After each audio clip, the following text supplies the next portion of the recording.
15% credit in car, motorcycle, and RV policies. Switch by October 7th, right around the corner at Geico.com. NFL season's here, starts Thursday. It's great to have you in. It's been a different summer. It's weird. It's been so hot over the last few days on the West Coast. It doesn't feel like football. Usually football feels, I can smell grass. It's cool. It's been so hot, so it doesn't feel like football. But the NFL starts in about 48 hours. And Sunday, it's Brady debuting for Tampa Bay against Drew Brees.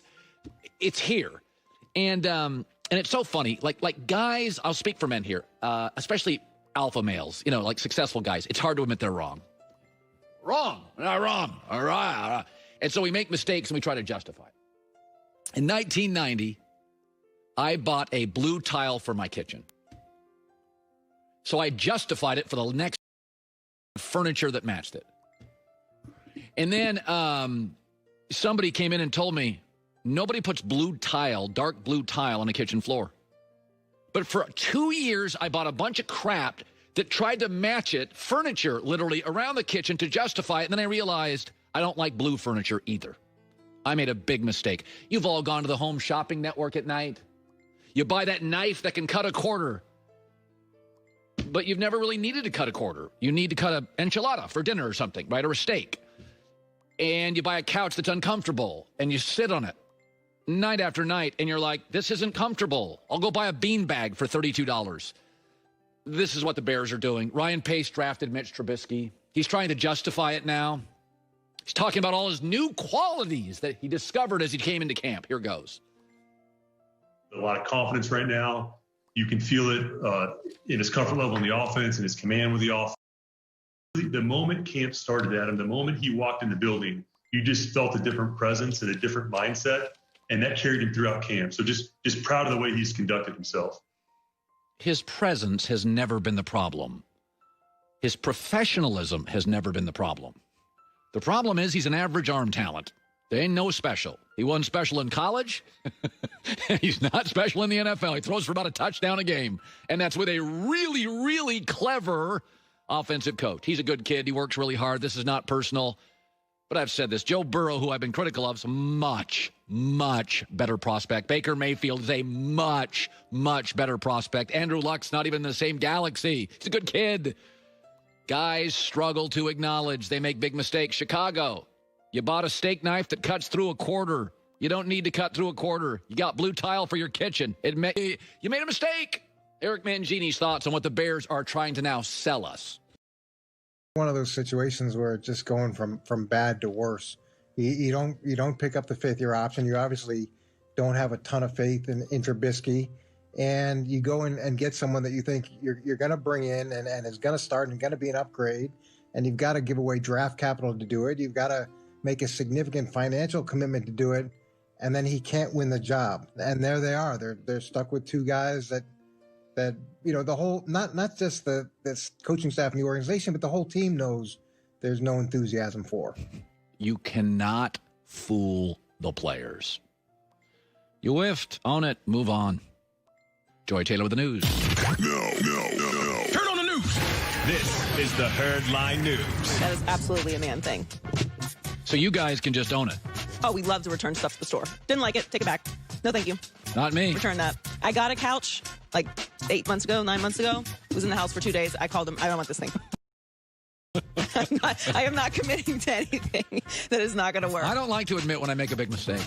It's fine. I mean, why would you live with the mistake instead of getting rid of the mistake? Because I just don't make a lot of mistakes, and I did not make a mistake with that knife. It is definitely a man thing. So the Bucks were able to hang on and avoid the sweep in Game 4, even after Giannis left with an ankle sprain.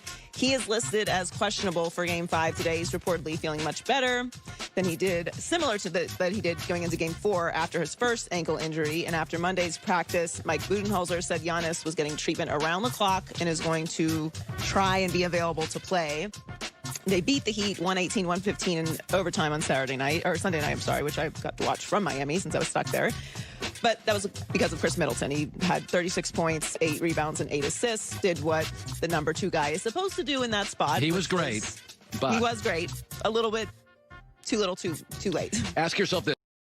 For this series, that the MVP gets hurt, and it's not really the story of the series. The story of the series is Miami has shut down Giannis. Yes. The story of the series is not this injury. It is Eric Spoelstra's defensive game plan.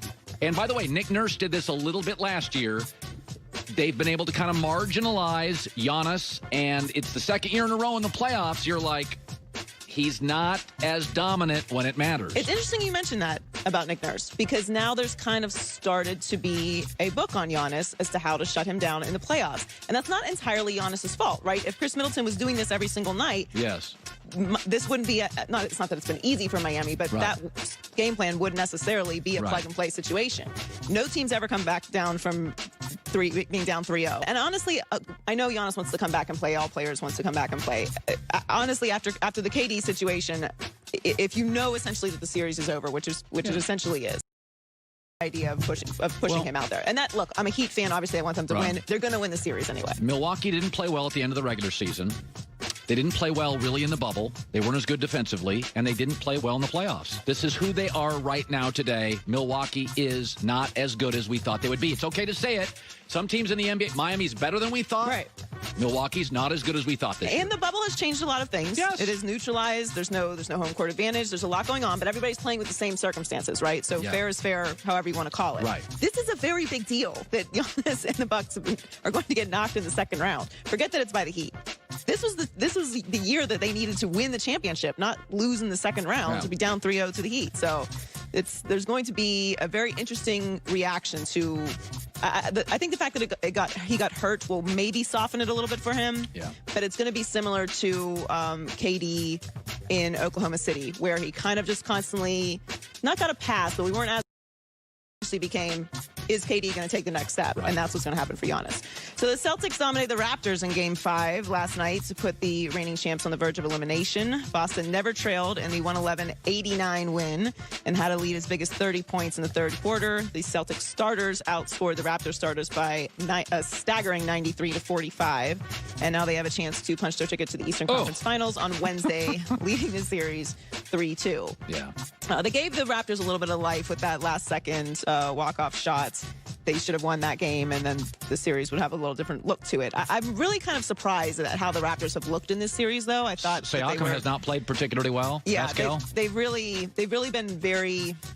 Unlike the Raptors, very up and down. Yep. Like they haven't had their consistent play. Kemba Walker's been really good for Boston. Yes, but Boston also has been great defensively, which is why they look the way that they do, and the series has gone the way it's gone. I obviously think the Celtics are going to win this series now, but it's just kind of the Raptors just looked completely un-Raptor-like. Just very dysfunctional, throwing anything up. It didn't look great last night.